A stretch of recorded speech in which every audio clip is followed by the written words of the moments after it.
We are the Watchers of Movies. I'm Samantha. And I'm Lauren.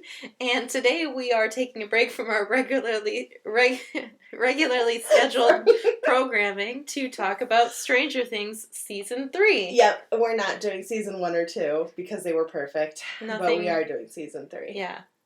Yes, actually, I want to say everything that I'm saying in this podcast comes from a POV of love because I legitimately thought seasons 1 and 2 were the perfect television show. Like, my favorite show. They were amazing. Everything I always wanted, and I knew I wanted, but nobody ever gave to me. Yeah, I feel you. You know? Perfect. Seasons 1 and 2 are bellissimo. They're great. They're so good. Okay, so let's... the first thing that I had mentioned to you was that the mythology behind the Upside Down was, like, really well established in the first 2 seasons. So good. Right? Yeah. Right. Mm-hmm. And then in the third Super one... creative.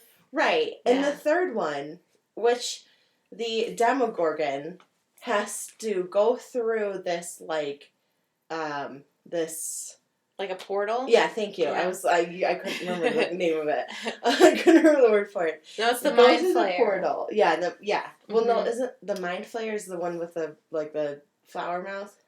That's the Demogorgon. The Demogorgon. The Mind right. Flayer That's what I'm talking about. I'm talking about the Demogorgon. Oh, okay. Yeah. Okay. So the Demogorgon has to go through a portal. So you would imagine that the Mind Flayer would kind of be the same thing since they're kind of like the same like creature. Yes. Mm-hmm. Right. And so when you see the Mind Flayer, like when Will kind of sees this like other like upside down world, he sees the Mind Flayer in the distance and it even like attacks him. Mm-hmm. But he's not part of the Mind Flayer in the third season for some reason, other than he can like feel him. Yeah, like you know I think what happened is, you know, when you make coffee and you look at the filter, there's still some coffee. Mm-hmm. Well, I think Will's like a Mind Flayer filter, oh. So there's still some flayer in him. There's still some flayer. There you go. For convenience only. Right. Yeah. Right. But like but what I'm saying, so the Mind Flayer, you never see him like in the first 2 seasons. You don't ever see him attaching himself to people's faces like Alien. Oh, yeah. And really like, weird. Yeah. Yeah, and like making them into these like weird zombie things. Yeah, that was so uncreative. It was just, and it was uncreative, but also it was like, this is totally not even at all what the original series was about. It's like they went in a totally opposite direction. Yep. And they didn't include anything about the Demogorgon until the last very end. Yeah. Until the last minute, literally. Mm-hmm. And it's just, well, I think that the Demogorgon, just to pinpoint what you're saying, that didn't necessarily bother me because Elle defeated the Demogorgon. Yeah. In the main Demogorgon, she defeated him in season 1, and then in season 2 there was like little Demogorgons, and Dart was one of them, and they all died when the Mind Flayer died. Yeah. So it doesn't necessarily bother me that they didn't really come back in season 3, but the Mind Flayer being like a physical beast made of icky, like rats and so goo. Gross. It's gross. And you're right, they totally copied Alien when they had it like grab onto people's faces, but not in a good way. No, not in a way that I felt like it was clever. Yeah. You know, like taking over the mind of someone else is not clever. It's been done a million times. Well, something I really like about Stranger Things is the first 2 seasons, they establish sort of what direction the lore is going to take. Yeah. And the first episode, like, it's Dungeons and Dragons. The second one, it's Dig Dug. And it's pretty vague at first. Dig Dug? Yeah, because they're playing second Dig Dug in season the arcade, and then there's all the tunnels underneath, you know? Oh, yeah, that's right. So, God, the second season was really good. So it sets the tone, but this season is, they're sneaking in to see Day of the Dead. And how unoriginal. Like, can we jump more on the zombie train? I know. I mean, Stranger Things, you're a breed apart. You don't have to do zombies. I know. And so I was kind of disappointed because I was like, oh, this is the lore that they're going with. And they did. They went with a zombie army. That was stupid. It would have been better if they had gone with Aliens, because maybe it would have made more sense. But I don't remember. Well, I don't know. I think Aliens came out in like the 70s, but that doesn't matter. I mean, they could have. Well, yeah, but like, it just. I don't know. I got so bothered with the fact that it was like these people were zombies. It's That was stupid. what Yeah. bothered me. It was just like they were these crazy, like insane, like homicidal zombies, Yeah, you know? like eating And Billy was fertilizer like a and things. nutcase. Oh, I think I have a lot to say about Billy, but before, Okay, let's me continue too. on, because you said something earlier off Mhm. before we were recording. Well, when we recorded a take that we deleted, We had to do it a couple times. you were talking about how they established the lore, like the story, the Upside Down, and then in this one they just took it in a totally different direction. And I agree, because the show was established as a science fiction fantasy show in the first 2 seasons, and it did it so great.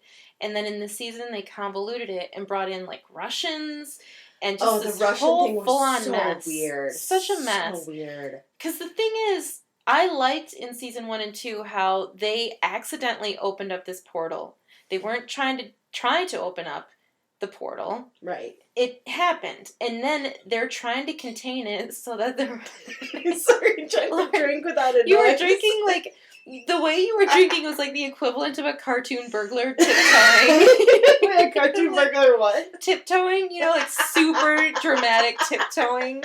I was like pursuing my lips really Yeah. small. I'm like, going to pursue your lips like this.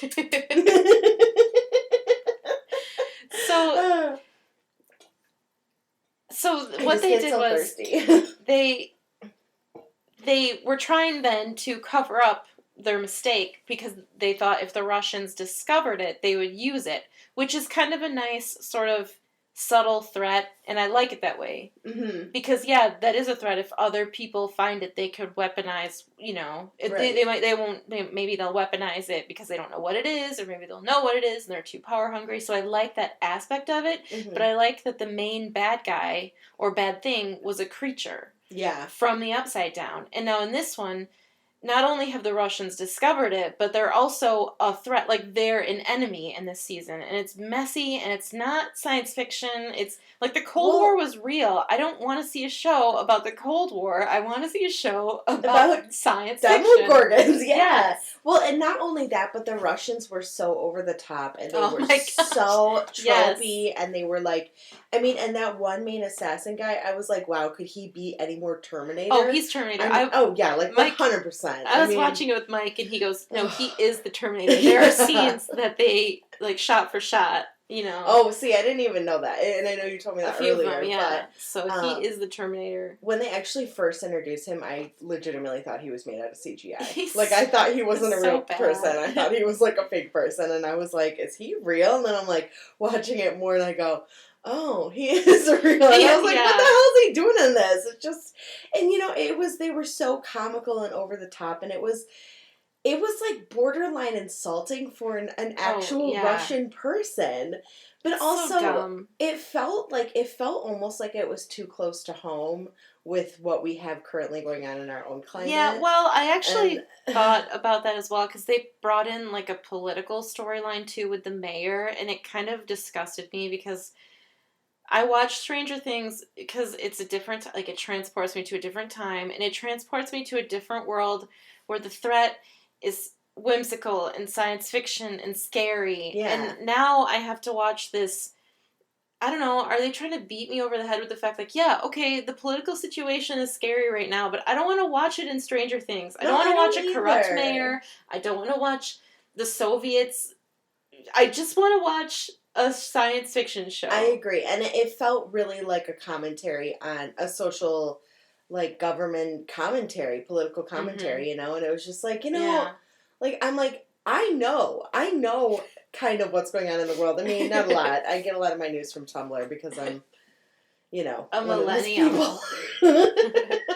I mean, even going on social media depresses me. I can't handle the news, you know, like, it's too much. Which is probably why I'm so bad at updating our Facebook, and I'm really great at updating our Instagram, because I don't have to look at people's photos when I go on Instagram. Instagram is more fun. And upload shit, you know? See, Facebook drives me nuts, because I feel like everybody on Facebook thinks that they have this right to say whatever they want. Yeah, and that drives me nuts. Or I had like 3 or 4 people within the last couple weeks, post medical photos. Here's a Ew, little. okay, no. Listen, Ew. here's a little thing. What's the word? Public service. A PSA. PSA, yep. If you're listening and you've ever posted a picture of a medical condition or talked about it on Facebook, you're wrong.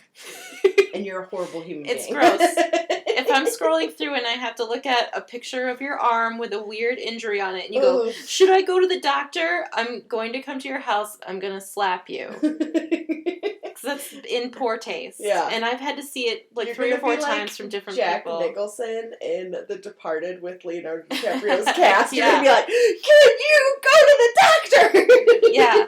If you need someone from Facebook to tell you things like that, then yeah. how do you live?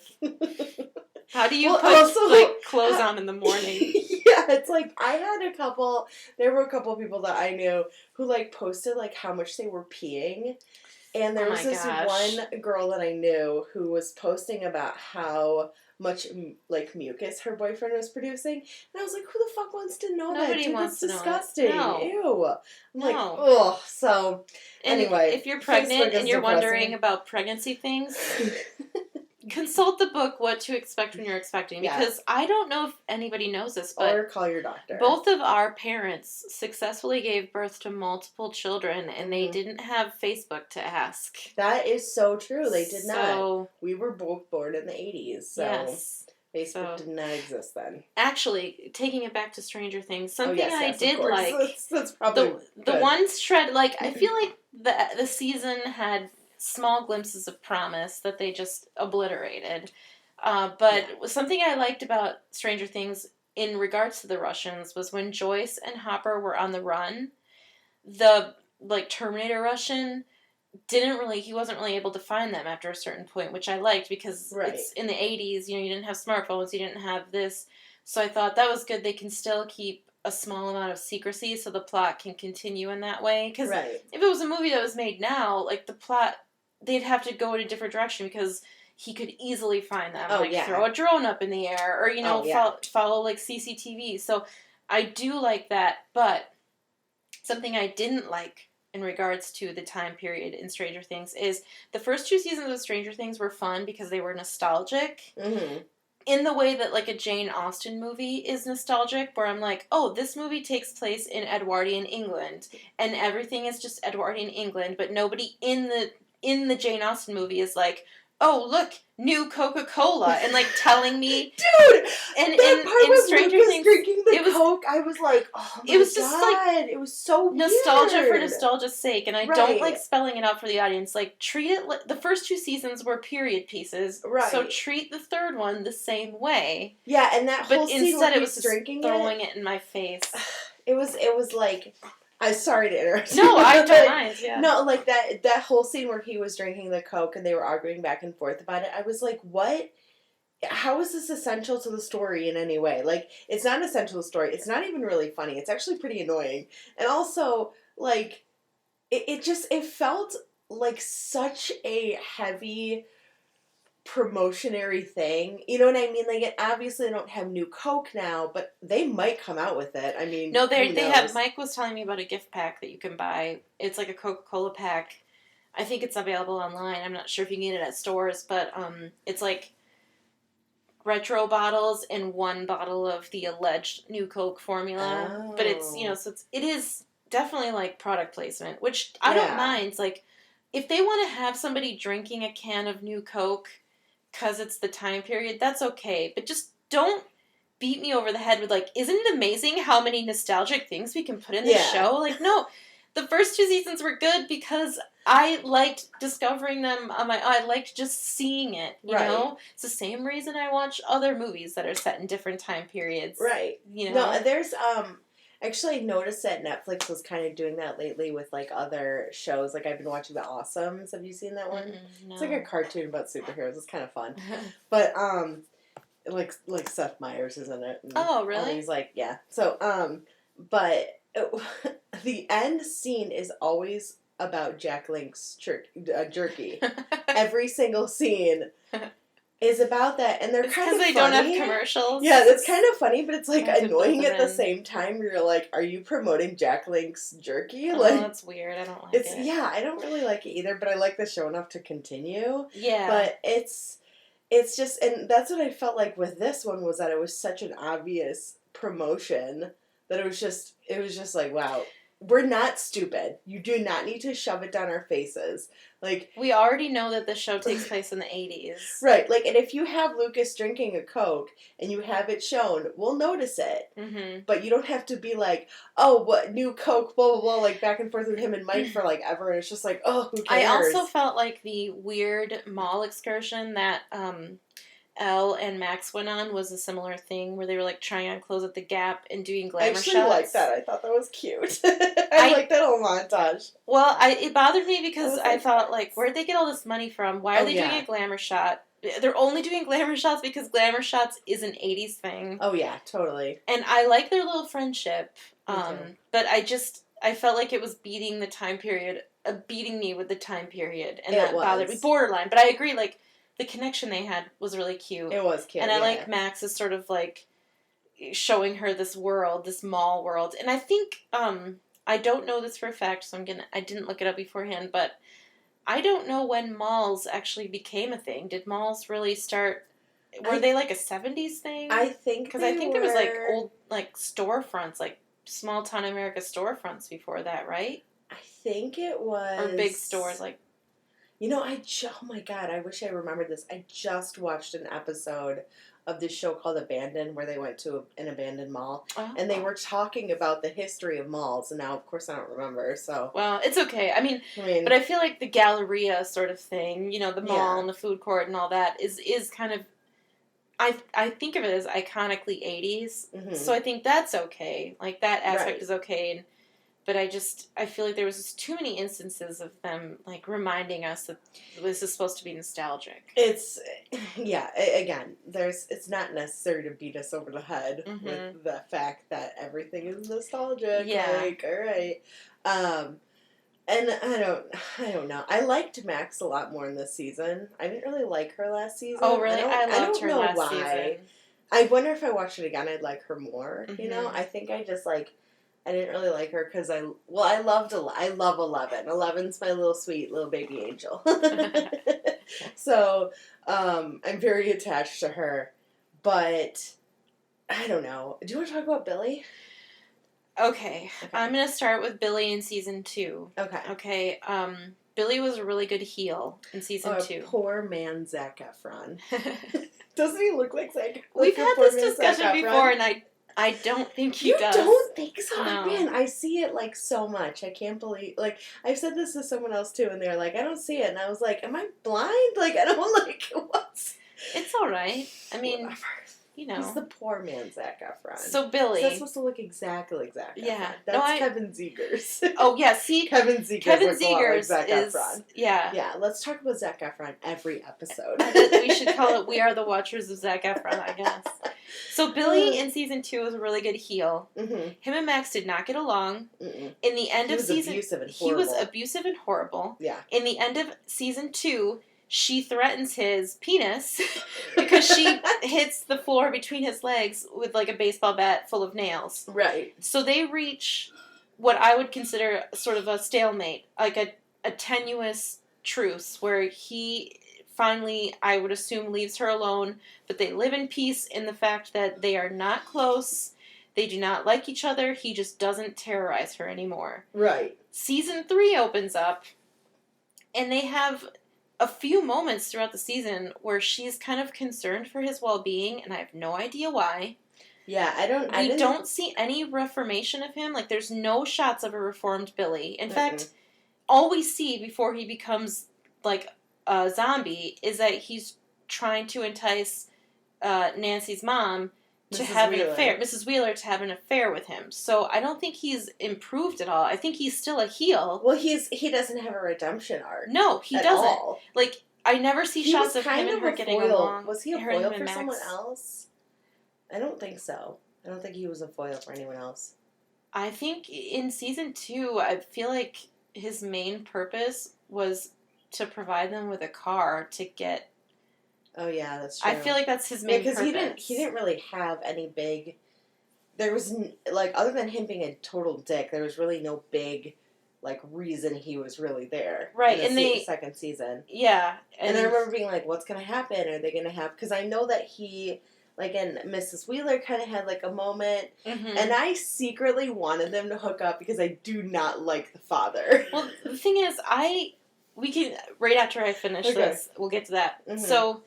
So Billy was not a good character in season 3 either. I never saw him like be loving or helpful to Max or to anyone. Well, and he has no like depth to him. He has no depth. Yeah. So he becomes a zombie pretty. He quickly. does kind of, except the like beach thing. Well, no. Oh, but yes. Even that is very like, you're not really diving too terribly deep in that. You know, no, it doesn't make you feel empathetic towards him. No, it really doesn't make you feel bad.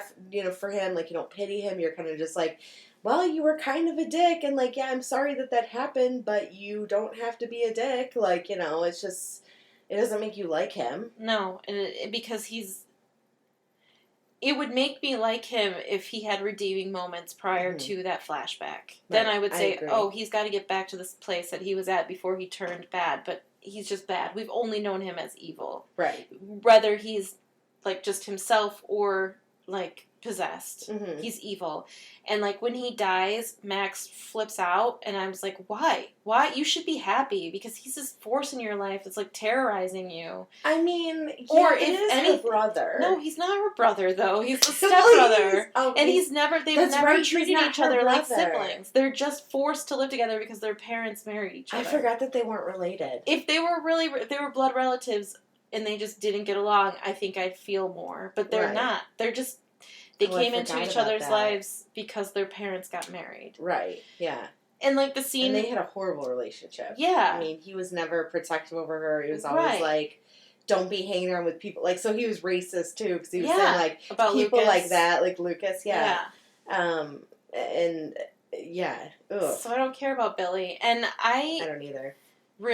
I'm really glad, like, Mrs. Wheeler... I really was nervous because I didn't want to hate her character. So even though her husband is, like, lame, I was really happy that she's not, like, yeah, I mean, cheater, I'm glad that if they had a building up of a relationship, I think I would have liked it, like her and Billy. But it was just like, when he was like, oh, let's go to the motel, and she was like, okay, I would have been like, ew, no, go to a motel with you? I don't even know you. Like, I thought that there was going to be something between them, like something that was going to build up, like she hadn't had this passion in her life for a long time. I know what you mean. Because her husband's kind of like just this dude that... He's, like, sleeping all the time. He's just, like, boring and nerdy. Well, and he doesn't, like, really pay attention to his kids, I mean, you saw that a lot in the first season. Yeah. Where, like, Mike would say something and he'd be like, that's nice. Like, it was just... He's not a good husband. Like, he's not a good match, but I don't think he's a bad man necessarily. I just don't think he's not an interesting character, and he's kind of just there. Like, he's there to provide, but he's not there to be there for his kids. Or his wife. Yeah, or his wife. Yeah. And I thought they would have a resurgence of passion. When we were watching it, I actually said out loud, I said, oh, I bet... Because you see them two, her and her husband together at the carnival later, and they're on the Ferris wheel, and I thought, they're going to have a resurgence of passion because she did not cheat on him, and so something's going to... But that never happened. Yeah, that would have been really sweet if they did that. Because I really want that to happen. Made him more like a caring... I think she should be rewarded for not being a shitty character.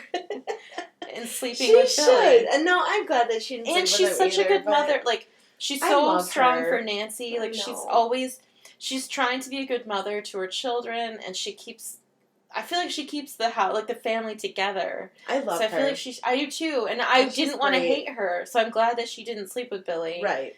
I wouldn't have hated her, but... Well, hate is a strong word, but I would have been really disappointed because I'm like, okay, so she has no integrity, apparently. Right. She can't keep her vows.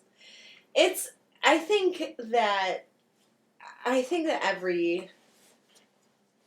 I mean, we don't have to get into it. I think... I don't know. I think every situation is different as far as, like, infidelity goes, I'm not saying it's right. I'm not condoning it. I'm just saying that there are certain situations where people don't feel like they can communicate with their significant others, and so the only way that they know how to, get what they need is through someone else. I mean, I understand why people cheat. Mm-hmm. Like, psychologically, I understand. But I think it's too easy to write a cheating storyline. And it's hard for me to get on board with a character. Because I don't know. I don't know how I can say it, but I just... Well, you feel very strongly about it. I feel strongly about it. Just get divorced. Yeah, it's like... It's break up or get divorced. It's almost if you're going like to cheat. Murdering your family. Like, just get a divorce. Don't murder your family. I mean, it's not like that, but yeah, I listen to a lot of. Yeah. Well, yeah. No, I mean, like, you tell me about people who are like, oh, this guy murdered his wife and because he wanted to marry somebody else. Mm-hmm. Just get a divorce, you know. Right, and we're just like leave, just leave. You know what I mean? Like, separate. I'm not saying it's a good thing to just take off one night and you're gonna really like hurt your family, but it's better than murdering them. Yeah. Yeah. This is the Murder and Infidelity podcast.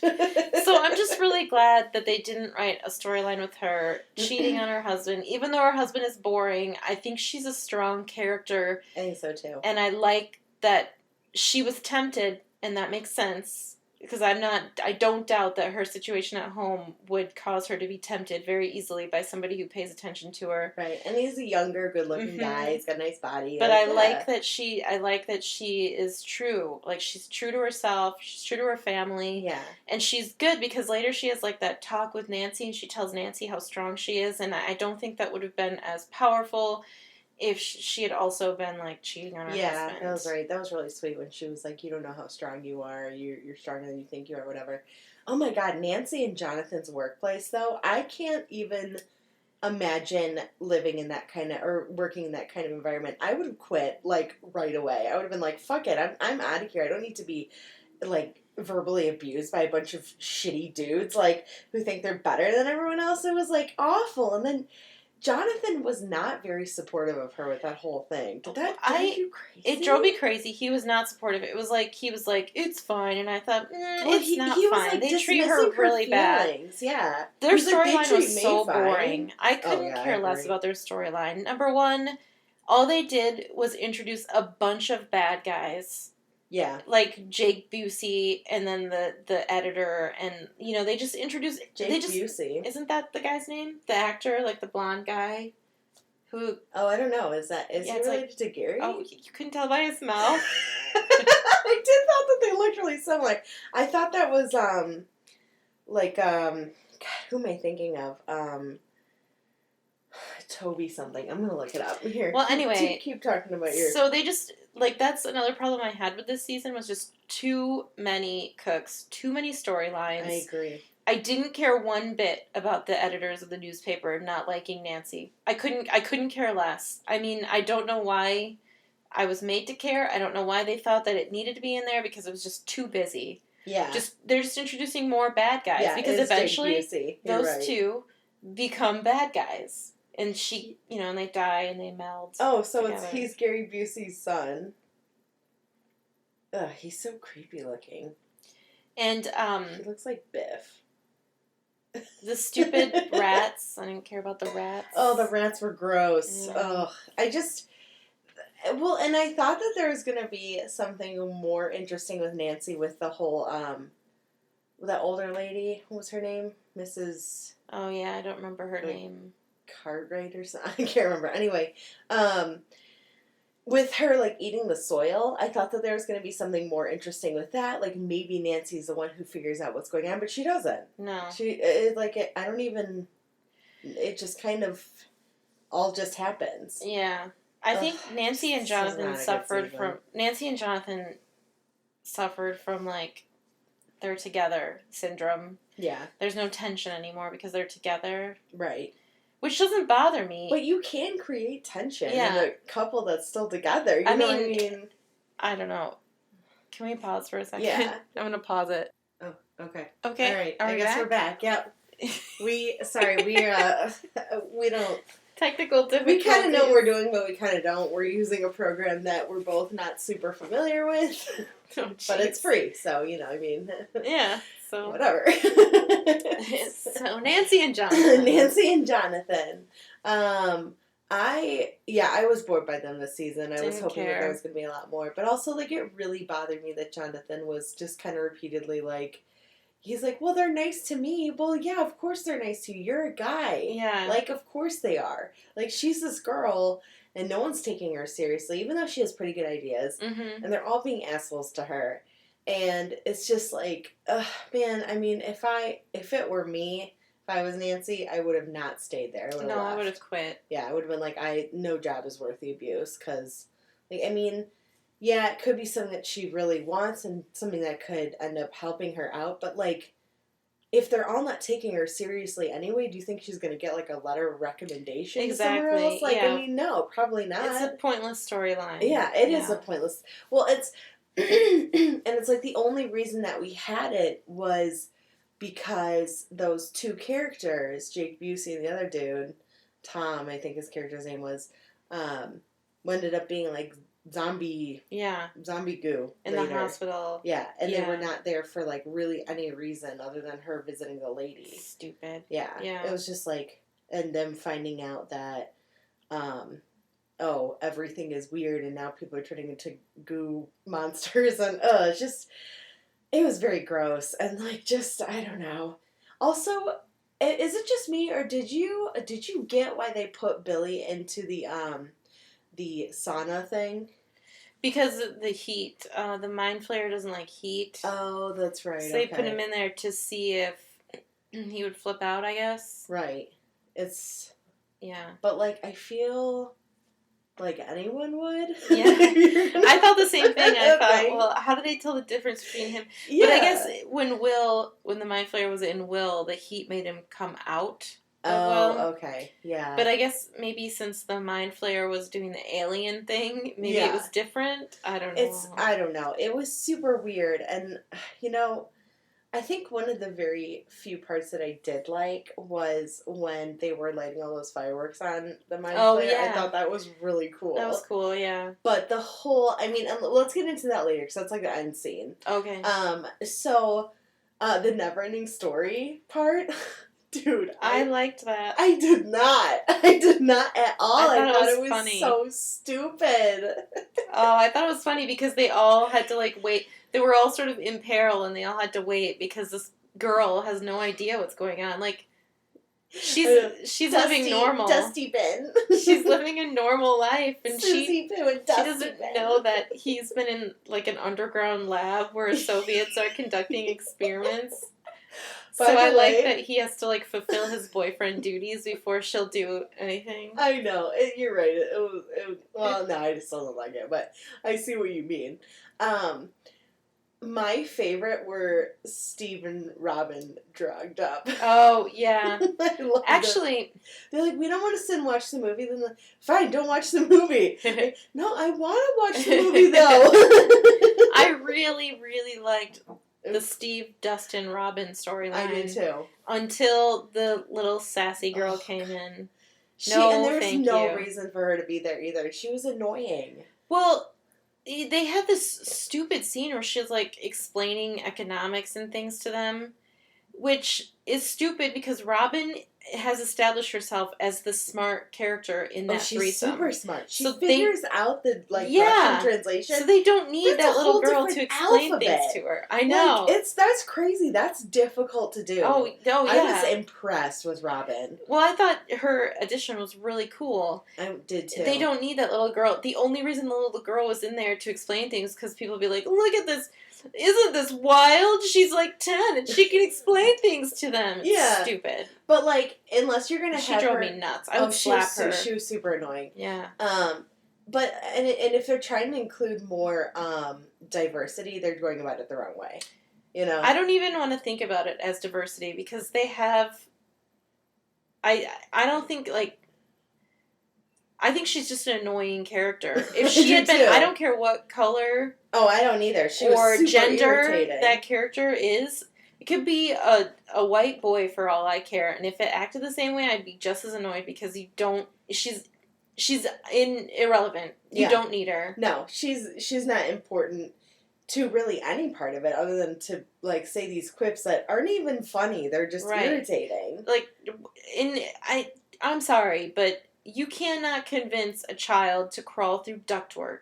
Hell no. And what it was really so annoyed narrow. me... That was giving... Oh my god, dude, that whole... Okay, like, just let me say one thing. That whole scene where they were talking about going through that duct, I was, like, starting to get super, like, just this anxiety bubbling up in me, because I was like, it's too small, don't go in there, don't go in there, like, you're gonna die.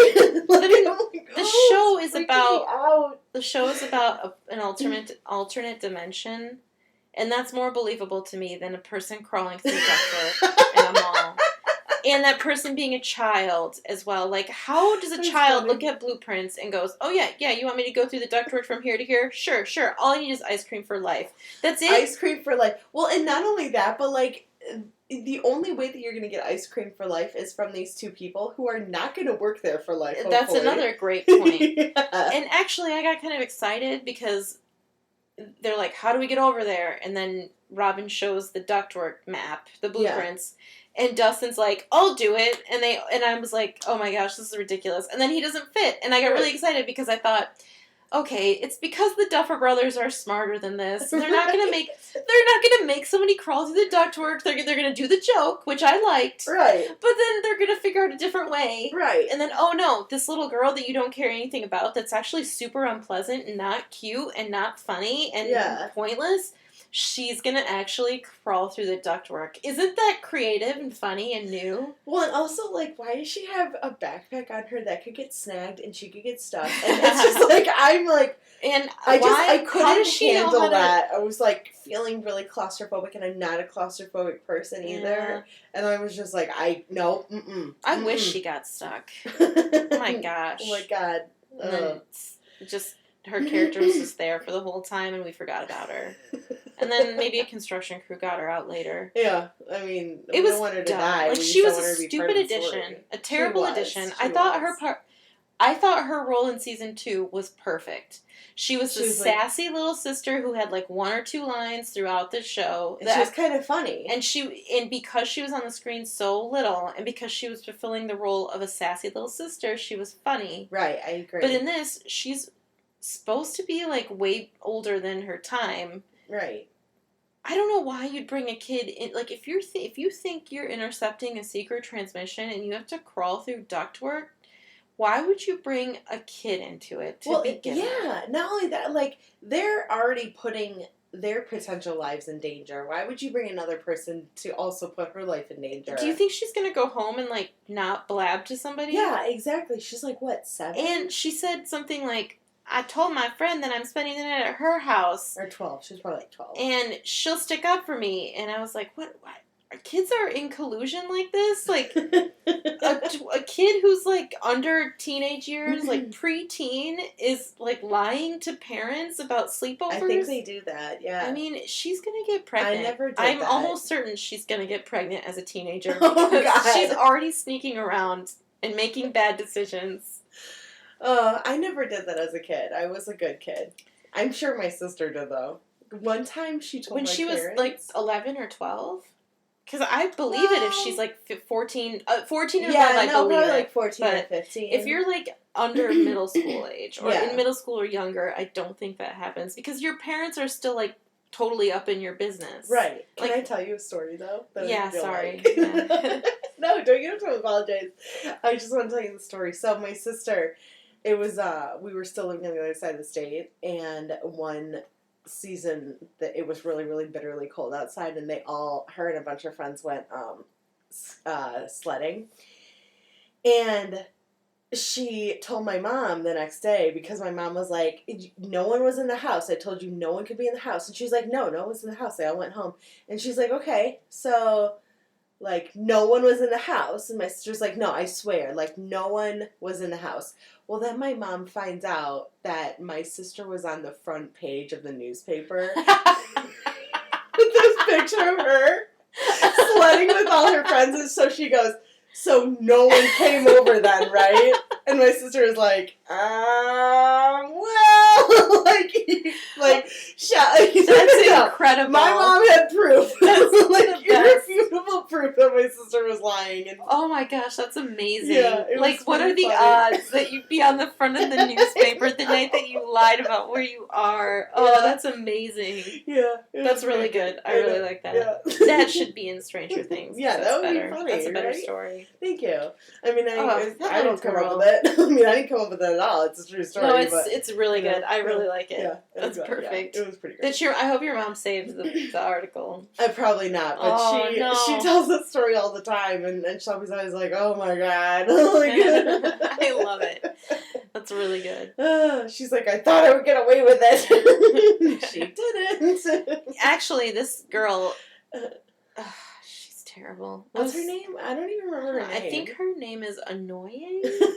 Ann Young. I don't. Anyang. Ann Young. Oh, she's terrible. Who wrote her into it? Like, I can't say enough things about. I was so excited about Steve and Robin and Dustin. Like, I hated the Nancy and Jonathan story. I was okay about the other kids. Like, I was indifferent. Yeah. Hopper and Joyce I had issues with as well. Oh, but I got we're every time. gonna get into that for sure. Every time Steve and Dustin and Robin came on, I was like, finally, back to the story I want. Right. And then as soon as the little girl joined, I was like, well, now I have nothing. I have nothing. I just have to get nothing through it. holding me to this season. I have to finish it because I need to know what happens still because I want to believe. Of course, yeah. So let's talk about Hopper and Joyce. Yeah, let's talk about them and their Russian translator friend. Yes. I love him. So, Marty Bauman. Is that his actor's name? I really love him. No, Dude. it's the character's name, but I really loved him in season 2. Yeah, I do too. And I'm really glad they brought him back. So I just want to say Me he's, too. No, he's I one liked of my him too. favorites. I thought he was funny.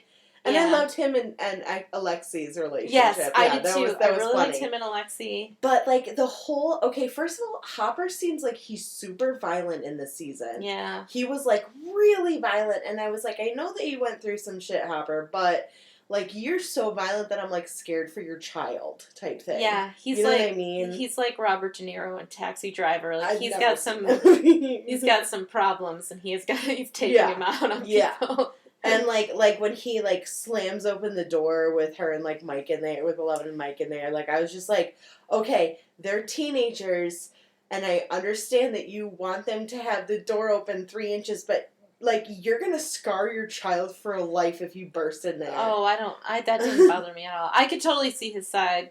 Oh, I can too. I'm not Keep like the door open 3 inches, Yeah. 11, because you might get pregnant too. yeah.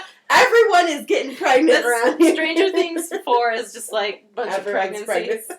pregnant little. The little girl. I teenagers. guess you won't fit through ductwork anymore, will you, Lucas's sister? Because, Yeah, because we can't remember your name. yeah, because you're not an important Because character. we didn't like you. You were annoying. You were the most annoying character. By the way, Ann Young is from Arrested Development. I just Oh, wanted yeah. to say that it wasn't like a racist joke or anything. It just Oh, yeah. yeah. Doesn't that mean hello Yeah, in Korean? like Korean. I think, yeah. So they And thought, supposedly, they thought it was his name. according to Arrested Development. Yeah, but his real name was Hello. He's like, my name is Hello. They'd be like, Ann Young. Yeah, Ann Young. We get it. Ann Young. Stop. That's your name. jeez. That was funny. So yeah, no, Hopper and Joyce. Yeah. Okay. So, I really did not like Hopper this season, and previously I'd really loved him. I was having a very hard time because he was so aggressive that it was like scaring me kind of.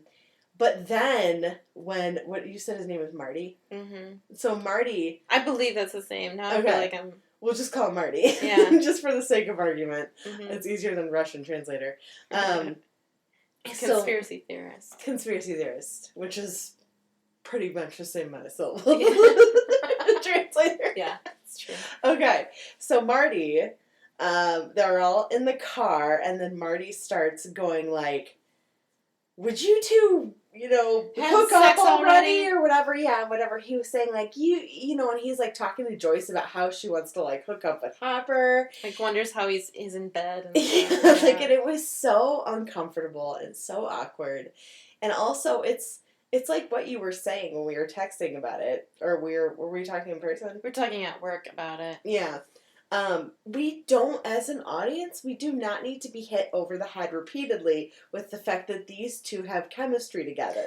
We're aware of it. Oh my gosh. We know. Like, we've watched we put in 2 seasons worth. We know they have a history. Yeah, we know, that they're eventually going to circle around to each other. Exactly, right. Like, we know, and it was like being punched in the face repeatedly. Like, guess what? You're being punched in the face. Like, I know I'm being punched in the face. You don't have to tell me. Yeah. No, like, spell it out for me. Explain me. Like, why are they just squabbling? I don't understand why they're squabbling for the whole stinking season. Oh my God. Every time they came on screen, so much. we had to watch them squabble, and I thought, why? And they didn't have that kind of relationship. Are they squabbling? No, they didn't. Yeah, they might have occasionally gotten into arguments, but it wasn't to the level that they are in this one. I don't know if it was supposed to be cute or if it was not cute. They thought, like, we need to spell it out that these two have sexual tension.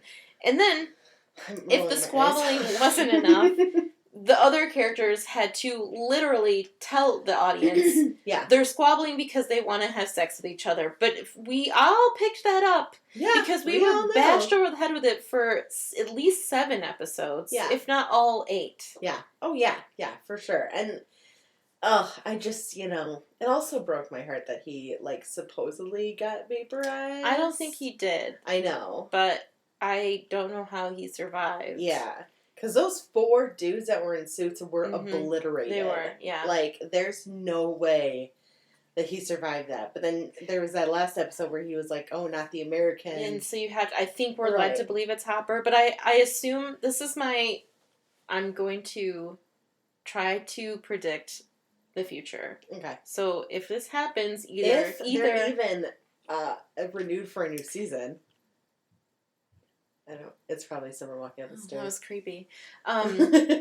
If they are renewed for a new season, so if it happens, either the Duffer Brothers have a plan, or they listened to this podcast and did what we told them to do. Yes, and they should. But I think what is going to happen is we're going to see a flashback, and like the initial explosion of the particle collider before the vaporizing wave. So like 0.1 second as it was exploding, the shock blows Hopper off the little platform, and he's, like, hidden behind, like, a girder or something that keeps him from being vaporized. And then once he's safe, and all this happens in, like, 1 second, then the big explosion comes that vaporizes the other people, but they're not safe. So I assume he was blown to safety before the dangerous stuff happens. And then he's found by some Russians who escaped them all, and they take him to Siberia to a prison where they're slowly feeding prisoners to Demogorgons. Oh, God. Demogorgons.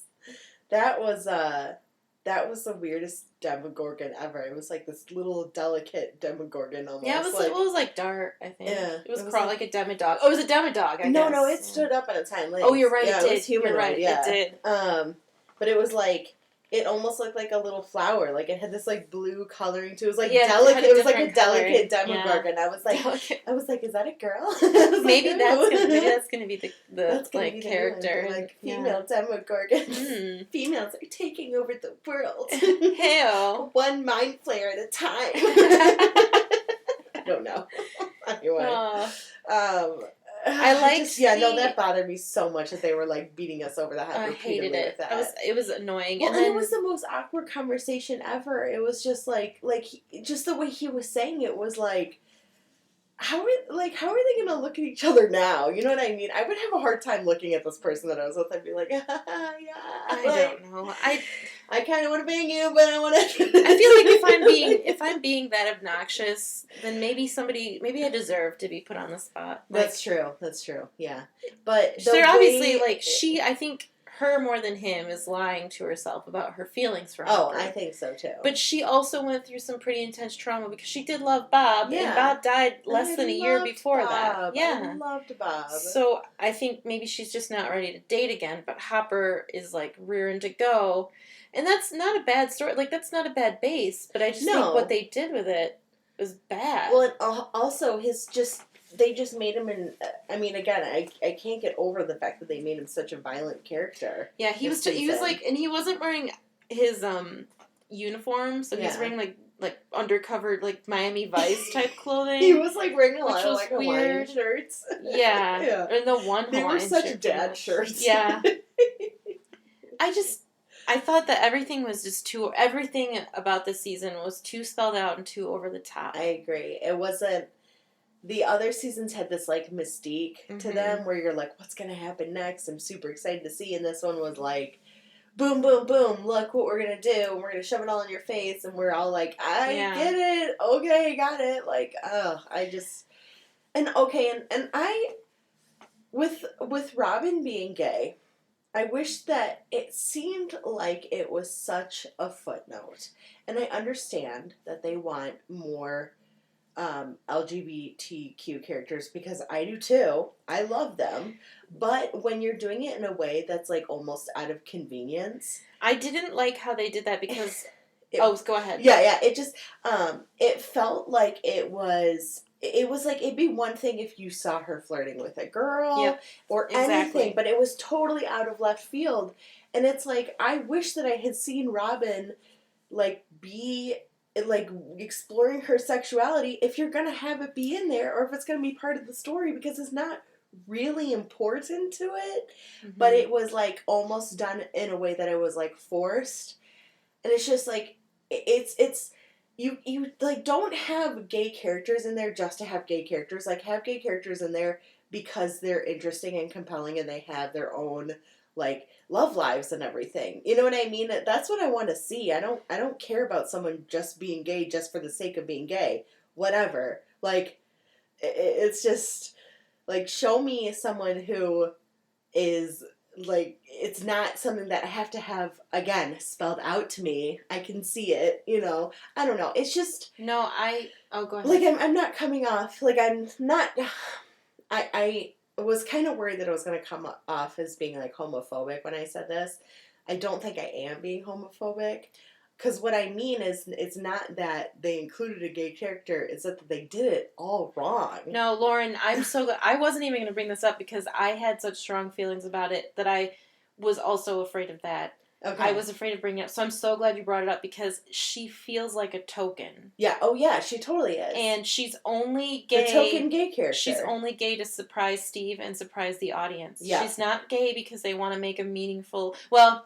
I can't say they don't ever have plans to make a meaningful story out of it, but she's not gay in the season because they're trying to make her storyline meaningful. She's gay to be a shocking token. She is, yeah. And she's such a great character. And I was a little disappointed because I loved that she didn't kiss Steve's ass. So I thought they would be such a perfect couple because they actually, like, they're friends with each other. They genuinely, it seems like I think they like each other. Well, they're in, like, equal ground, too. Yeah. And like, he has this power over girls, which I don't really get. Mm-hmm. Because it's, like, he's kind of just this, like, goofy looking dude. Well, he's, like, the popular guy in high school. Yeah. You know? And so I liked that but I wish, just like what you said, I wish that instead of her being gay to surprise him and to like, whoa, swerve the audience and to just be like, oh, look, we're making a soup and we tossed in a gay character.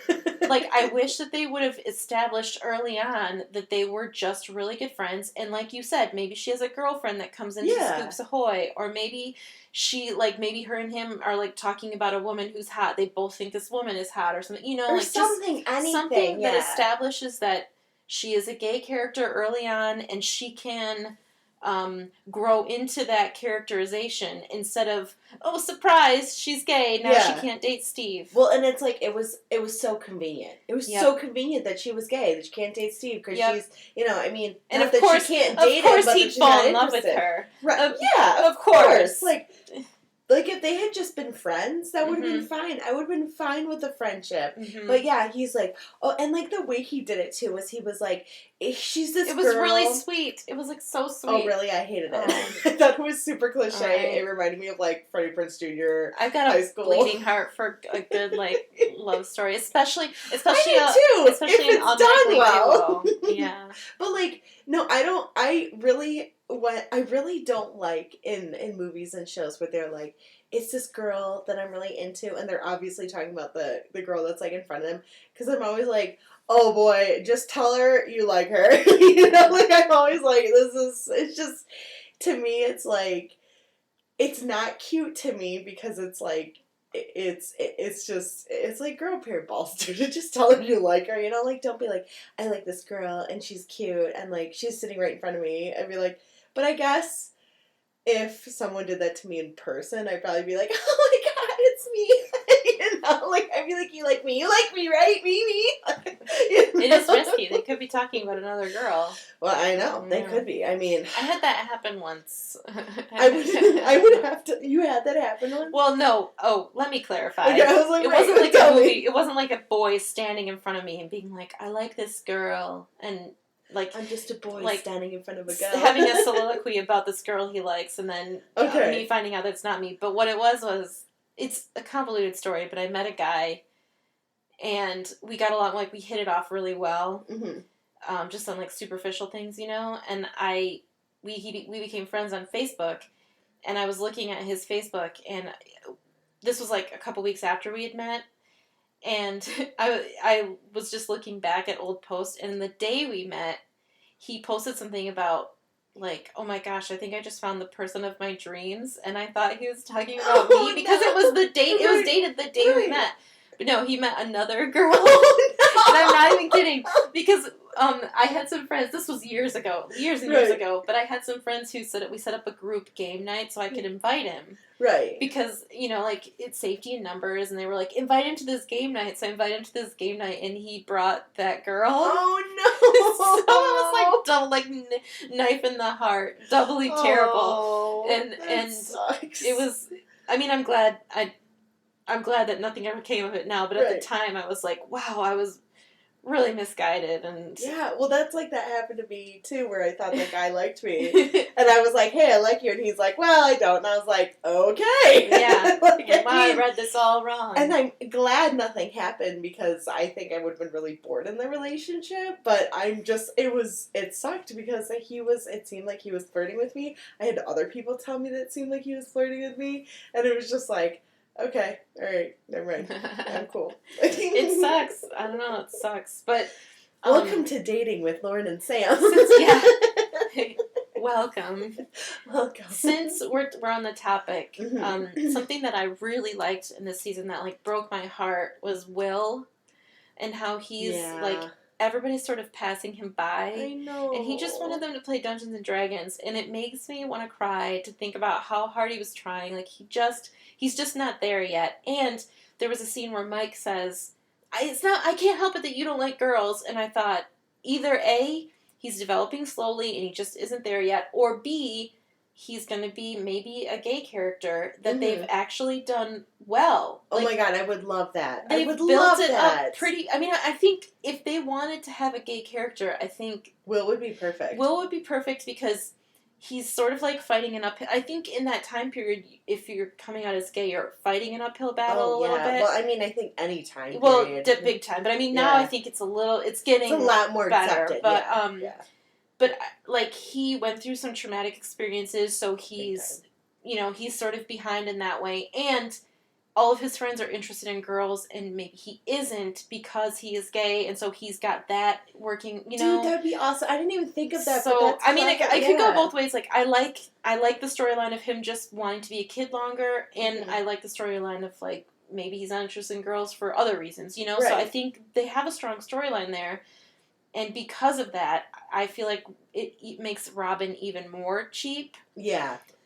The way they did it. I mean, if they had started off the bat with her being gay, it wouldn't be cheap. But just the way that they wrote her character is cheap, because they already have, like, on a platter, this really poignant story. Well, and Will's such a great character. He's one of my favorite characters. I love he's Will just so too. boyish and like, he's a sweetheart. He just wants to be a kid, and and he wanted to play Dungeons and Dragons, and it's so heartbreaking, because I started thinking, like, it just breaks my heart, because he still likes Dungeons and Dragons, and his main core group of friends are moving beyond it. So now, no one's gonna play it with him, and that makes me so sad. Like, he just wants to play it, and now is anyone gonna play it with him? Just little baby Will all by himself.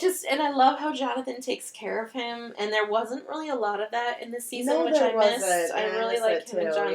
Yeah. And Jonathan has the way big brother protective vibe, and I love that. So Jonathan's a great character too. I really like Jonathan. Yeah, I actually was kind of expecting that he wasn't going to be in this season. I know because he had some problems. He got caught like with cocaine and was Yeah. like deported back to the United Kingdom or whatever. Mm. Yeah. But Will. So Will. I was thinking this while I was watching this, and I was like, wow, Will is like a beautiful child. Like he's just a like the way he looks, he's a beautiful child. He's got those big, beautiful Yeah. brown eyes, and I was like, what an adorable kid. You know what I mean? I think they're going through I think they have the awkward years right now. Big time. But he is good looking. He's a cute kid. Yeah. And so 11 is my favorite. I love Mhm. her. She makes me a little angel baby. That's like that's what I refer to. They're always usually they're female characters or they're like younger male characters, but it's never like older male characters that I refer to that as that. Yeah. But she is such an astonishingly amazing actress that I am so excited to see what her career is going to be like because I think she's going to do great things. She's so talented, and she's 15, and like I don't know. I'm really excited to see where her career is going to go. I think she's gonna do great things. She is talented. Yeah, she's very, very talented. I get nervous for child actors. I do too. I get nervous because like Hollywood is like a black hole of it is debauchery. It's so corrupt. It's so corrupt. I mean, and like the things that they cover up and the things that they. Mhm. I mean, they're look at Sean Penn. He still has a huge career, and he beat the crap out of Madonna. Chris Brown, same thing. I mean, it's just like I don't know. It makes me nervous. Like. I think that it has. I mean, she has she's very talented. Mm-hmm. They're all talented, but it's just makes me nervous when children become famous. Me too. Because I think that they have a pure talent that can so easily get. Makes me especially nervous rails. with young girls too, because young girls are so taken advantage of, and I mean, there's like, there's gonna be more Harvey Weinsteins in this world. It's like Did you ever who Saoirse Ronan is? Uh-huh. I heard an interview with her once, and she was saying, yeah. like she started out as a child actress, and she was saying that when the whole Me Too movement was going on, that her parents were pretty close all the time, so she never experienced what these other women experienced, and that made me really happy because I was like, good, her parents like. As much as they could, I assume they protected her from a lot of things. Yeah. So I just hope she's not like... She's a very talented young actress, She's too. super talented. I love her. Everything I've seen Lady Bird, I've liked her. Anyone... Except for The Host wasn't that good. I didn't see that. But if anyone hasn't seen Lady Bird, I highly... Or Brooklyn. Oh my gosh. Brooklyn was so good too. But I should see Lady Bird. Stuff. Oh my gosh. Oh my gosh. I keep saying that. But see Lady Bird. I think it's brilliant. I think Greta Gerwig... is a brilliant it's like writer. a coming of age story, right? Yeah, but it's so good. Like, I think females especially, it's really good for female, like, mother-daughter relationships, provided you had, like, a mom who was, like, our moms. Mm-hmm. Like, it's so good. Right. You know how moms can sometimes say something to you that really hurts your feelings, but they don't see it that way? Oh, yeah. Yeah, that happened to me. This movie, I've never seen a movie perfectly portray that. Right. Where your mom, in her mind, your mom is like, it's my job to correct you and make you a productive adult. And I'm saying these things that are hurtful because of that. But in your mind, you're like, you're hurting my feelings. Yeah. Everything you're saying right now is hurting me. But it's just, like, the relationship. It's so well done in Lady Bird. I should see that. I think you should see it. Yeah.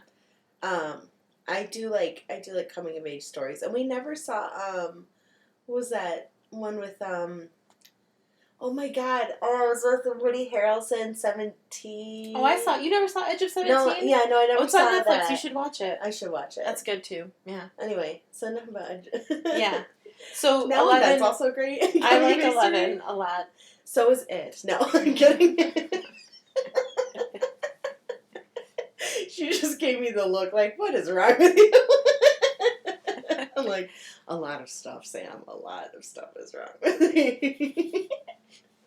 I still have not stopped mentioning George Hodel to anyone who will listen, by the way. Oh my gosh. No, I have, Anyway. I like 11 a lot. I love 11. I like the kid's storyline. I still liked. I wish the groups had meshed a little bit. I like Mike. I didn't really like him last season. I think in the second season I didn't like him. I can't remember why, but I remember being like really irritated by him. Oh. So, I don't know. I mean, I like that it's been like a year, so I don't really remember, but he was annoyed with Max. I know that in season 2 because he missed 11, but yeah. I like the kids. Yeah, they're good. I don't have a huge problem with the kids. I just wish all the storylines sort of diverged, and it took a long time for them to converge, so there was a lot to keep track of, and I mainly wish that more groups had stayed together, and there would have been less, like, instead of having, like, 4 storylines, maybe 2 different groups instead, or 3 different groups. I just... My supervisor said something about that. She was like, why wouldn't they stay together if they've been through all this stuff together? Yeah, why wouldn't She's they? Like, why would they, why wouldn't they, like Nancy and Jonathan, why wouldn't they let them know that what they're doing? If I lived in Hawkins and something weird was happening, my first thought would be like, okay, something... I have to let everyone know. Yeah, because I have literally been to a parallel dimension. Yeah. My best friend, from Nancy's perspective, Barb, best friend was killed by a being from a different dimension. Right. So if there's weird rats and you see a woman eating fertilizer, just... Yeah. Mrs. Like, Driscoll, that's her name. Driscoll, yeah. I know. And they were talking about Jonathan and Nancy when they were saying goodbye to each other. They're like something about shared trauma, but they all have shared trauma together. Yeah, the whole group does. If it were me, and that's why Dustin and Steve are so close, is because they have shared trauma. So they're friends, which I thought that was really funny. When Robin was like, "Oh, great, another one of your child friends." Yeah. See, I like that. I like that idea that Robin is not a part of the group yet, because the kids come in, and from her perspective, it's like, why are these kids and you tight? And it's like, well, we've been through things that you wouldn't even believe. Yeah, So I like that. Yeah, definitely. That they just... But I wanted to point out something. Mm-hmm. So did you ever see Fast Times at Ridgemont High? Yeah. No. Wait. Okay. What is the one with Matthew McConaughey? Dazed and Confused. I've seen Dazed and Confused. So I was confused those two. I don't know why. They bring up Fast Times at Ridgemont High multiple times in this season, and I think that instead of Day of the Dead, they should have found a way to they should have mimicked Fast Times at Ridgemont High. But when Billy's walking through the pool, like Phoebe Cates, they talk about Phoebe Cates a lot. Mm-hmm. Yeah, and that's she does the same, like Susie Poo is hotter than Phoebe Cates. Yeah, and she does like a slow motion walk to the same song, moving in stereo by the Cars, and so that's Nancy or Mom Wheeler. Yeah, Mom Wheeler does. Okay. No, Phoebe Cates in Fast Times at Ridgemont High does the slow motion walk that Billy does when he's walking past the pool. Okay. And Mrs. Wheeler is watching. Okay, yeah, is that where she's like taking off her bikini top or whatever? I've seen that scene. Yeah, that scene's a pretty famous because it's iconic. It's like super iconic. Big time. Yeah. Because everyone's like, Phoebe. Probably the most famous masturbation scene in movie history. I would imagine that. And then, I mean, not that people masturbate over it, but that the Judge Reinhold was masturbating in the movie. I just wanted to clarify. Who was masturbating in the movie? The actor Judge Reinhold was masturbating. Oh, Judge Reinhold. And right. And then Steve and Robin have to wear their costume the whole season is their Scoops Ahoy uniform. Scoops Ahoy uniform, and I assume Judge Reinhold again in Fast Times at Ridgemont High had to wear like an embarrassing pirate costume. Did he? For part of the movie, and so I can only assume it's a shout out to that. Okay. And then at the end of the movie, when they're like trying to get a job at Family Video, he's like, "Oh, Fast Times at Ridgemont High," and there's Phoebe Cates, So I think that I wish that they would have found a way to make the villain be related to that. That would have been funny, maybe Spicoli villain or something. The Russians were so over the top, and the guy's accent was like, I don't know if you noticed, but it kind of kept going like in and out of like Russian to like English. not like English, like British, like, but it wasn't like, it wasn't a good Russian accent. It felt really. Oh, I thought he was trying to be like Austrian Russian because he was the Terminator. Yeah. No, not him. Oh. The older guy, the one that like tortured Stephen Robin. Oh, the general. Yeah, he had like a terrible accent. It wasn't Russian. I don't know what it was, but it was awful. We didn't even talk. We don't have to talk about it. But we didn't even talk about how like the underground lab under the mall. Like the only reason a mall was built was so they could have a lab. But I don't. Was it a new mall or something? It was a. Am I not paying attention to that? Okay, we're going to pay attention to that. The whole basis for like the early part of the season was that like people were picketing because the mall was new and stores were closing and everyone was excited about the mall, and the mall was built because the Russians wanted to hide their particle collider because like the Upside Down had already been breached in Hawkins, so they had to move the collider to Hawkins. So it's safe to say that I missed that entire bit because I was like, the mayor sold the land to the Russians. All right, so you know. No, I think your confusion is a very good illustration of how convoluted the plot was. Yeah, you know what? Yeah, it's not my fault. It's the Duffer Brothers' fault. It's the Duffer Brothers. Yeah, and Carrie Ulwes makes an excellent villain. He's very good at being a little creepy. He's pretty, yeah. He was in did you ever watch Psych? No. Oh, he was in Psych, and his character was like, he was like a gentleman thief. So he's like a gentleman never puts his socks next to his like his weapons or something like that or something. I don't know. He was a great character in that. He was fun. Yeah, he was fun. You know what? Something else I didn't like. What? The whole carnival scene. Like, I mean, if I took a shot for every time I saw a chase through a house of mirrors. Oh my god, I know. What were they thinking? Were they was it really late one night and they were like, we can't leave until we finish this scene? Well, House of Mirrors, let's just have them chase through a fun house. It is so cliche. It's terrible. And like the second I thought you were better than that, Stranger Things.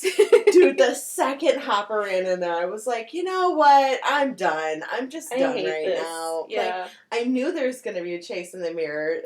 Oh, there always is. If any crime happens in a fun house, there's always a chase in a mirror house. Like, always. I know. And then when he shot the dude and the guy was wearing like a bulletproof vest, I was just like so bummed out that he didn't die because I was like, this guy's so scary. Like, he needs to go away because he's trying to kill them. It's just so unoriginal. Alexi oh, yeah. I was really sad. That. See, you know what? Kudos to them for at least doing something original at a carnival where, like, Alexei the Russian, you know, he figured out the game and he won, and, you know, that was good. Yeah. But everything else that happened at the carnival was so tired, and why have a fun house? The show is so creative. I would never, before the season came out, if you had listed all the things that they did, just said, like, chase through a carnival funhouse, complete with House of Mirrors. Two people, man and woman, squabbling the whole time, and somebody telling them to have sex. Yes. Robin coming out as gay for no reason. Yeah, somebody coming out as gay for no reason. A little kid crawling through ductwork. And I would have been like, no, this isn't Stranger Things. Yeah, this is a totally different show. I've seen Stranger Things, and that's a good show with creative writing. Like, the goo rats coming together to create a giant goo rat? Like, you would have been like, ew, no, that doesn't happen. Unite. Yeah. Goo rats unite. Well, it's like, oh my god, and I just... Okay, and so let's talk about 11 with Billy, because that end scene where she was like holding his face or whatever, and she's like, your mother was beautiful and blonde. I felt nothing. I was watching that scene and I was like, this is bad. I was like, why would they have an emotional moment together when they've never talked ever? And who cares if his mother was beautiful? Yeah, like, well, and why? What does that have to do with anything? Well, it was like, unless earlier, or in season 2, he was like weirdly talking about how beautiful his mom was all the time, and nobody was listening. And she's finally validated. My mom was such a babe. when she was alive. And I was like, such okay, a babe. whatever, and everyone's Billy. like, dude, Yeah, sure. you're talking a lot about how hot your mom was. We're really weirded out by that. What did he say in Bill and Ted's, like, just a little Oedipus complex or something? Is that what they say? I don't remember. He says a line about it. Isn't he in love with his mom? Or his stepmom, I guess. In Bill Yeah, and Ted's. Well, his stepmom's like his age. Yeah, I or know, something, or but like still. really young. She's like 21. Like total trophy wife.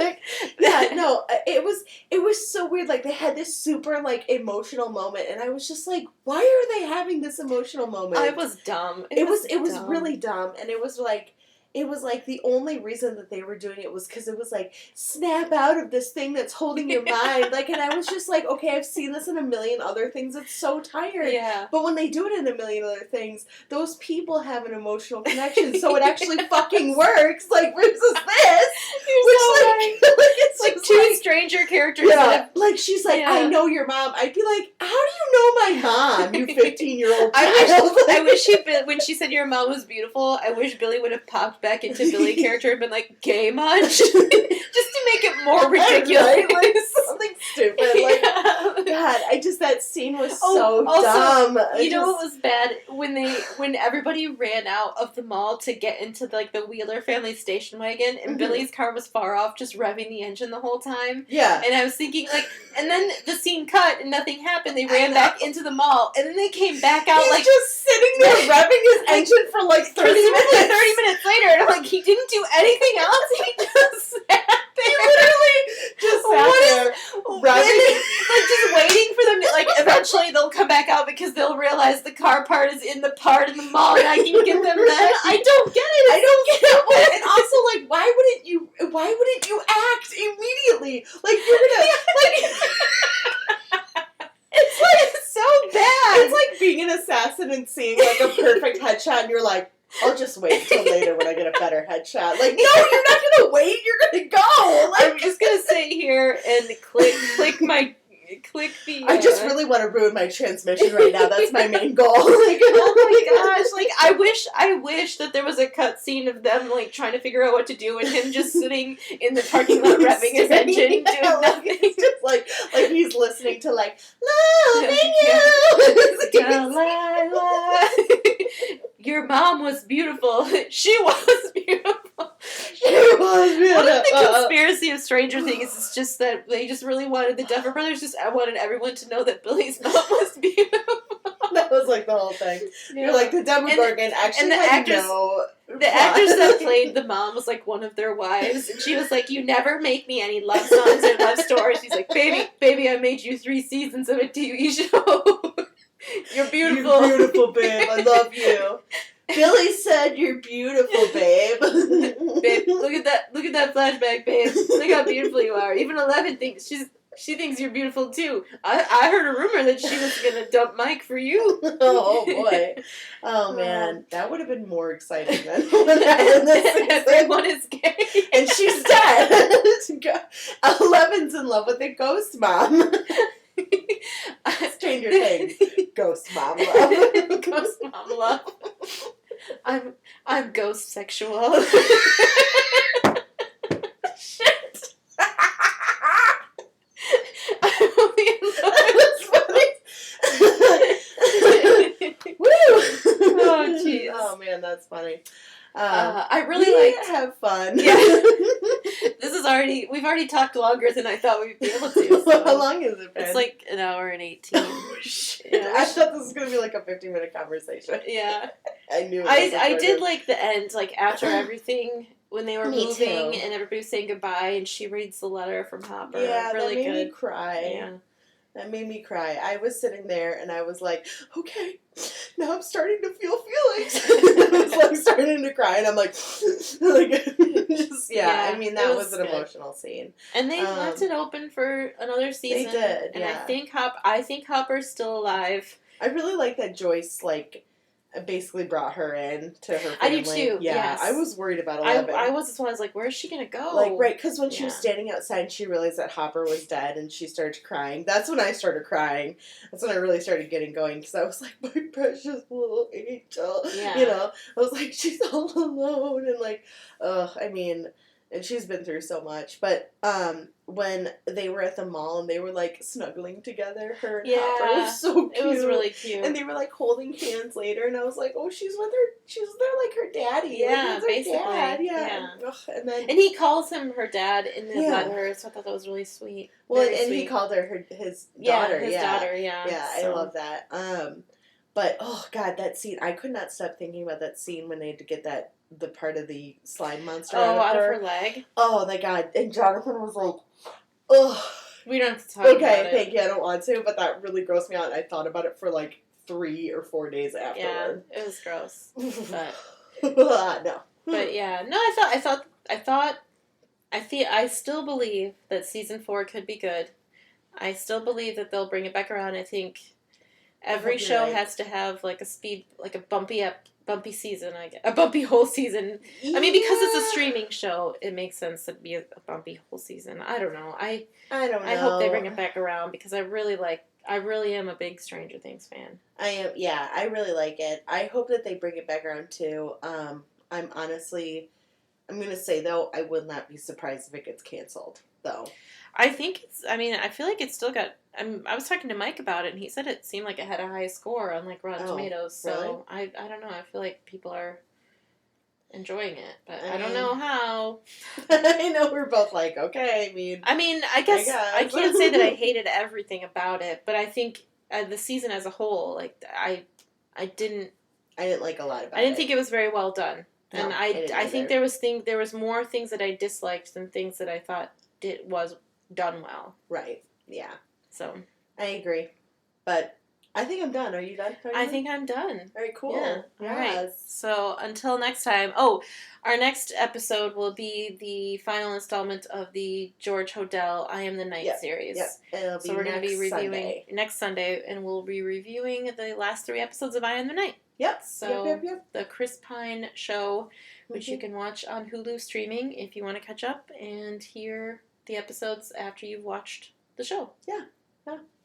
Okay. Bye-bye. Bye-bye.